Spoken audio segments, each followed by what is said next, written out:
Thank you and good evening. The Ministry of Public Works has been allocated $55,999,000 for their budget, and additionally another $40 million for capital expenditure.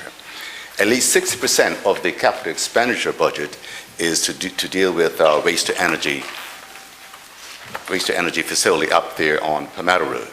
Now, right now we are refurbishing or rebuilding both of our streams. So when one is down, we can only repair one. And what we have to do is we have to bale the trash. Right now we're sending it to, it's been done actually, to Morgan's Point. And at Morgan's Point we have 10,000 tons of trash at Morgan's Point. One of the streams is complete. We're going through the trial period now. Once the trial period is finished, then we'll bring the trash back and burn it, and we'll get some energy from that we can sell to Belco. Right now, we generate about $1.5 million in revenue from Belco, and with the turbine that we have now. But when that system was put in place, it was designed that only one incinerator work at a time.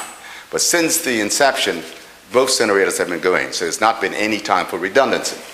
And so we got the problem that we have now, and it costs us about $14 million for each incinerator to be refurbished or rebuilt.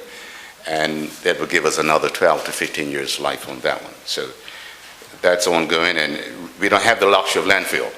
So we cannot afford any failures at Times Bay with our trash. We have to burn it. With the asbestos, we have over 650 containers stored at the quarry and at Southside. It's been there for over 30 years, and we got to dispose of it. In fact, back in June of last year, we had some experts down from Canada. We had a meeting with all the environmentalists in Bermuda, and we, in fact, got a tentative agreement on a disposal method. Right now, we will have an environmental impact study done and a management design plan. Once we get that, we'll continue the consultations with that group, and then we'll dispose of it.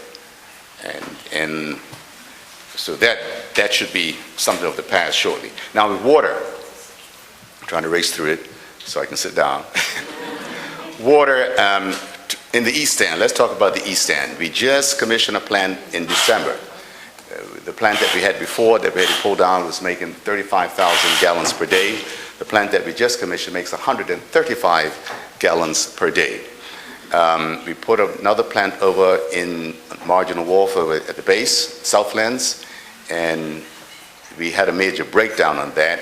And we're bringing the part in. We should get the part within 10 days, I'm told. And once we get it, it would take us about 3 days to get it up and running. That would give us another outlet and a further 100,000 gallons per day for the truckers.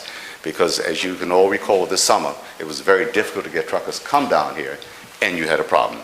This year we should be in a better position to service Bermuda, because even at the West End, we signed a memorandum of understanding with the Wellington Waterworks, and they should finish phase 1 to end of this month, which will result in an extra 3 million gallons per month, per month, going to the West End. So that would ease us up, and what's actually happening right now, as the trenching's going on, they are connecting up houses on the way. So that will be finished at the end of March, and then a second phase will start later on the year. And I noticed no people from the West End here, only Terry Lister. We apologize for any inconvenience to him and the rest of Somerset due to the trenching.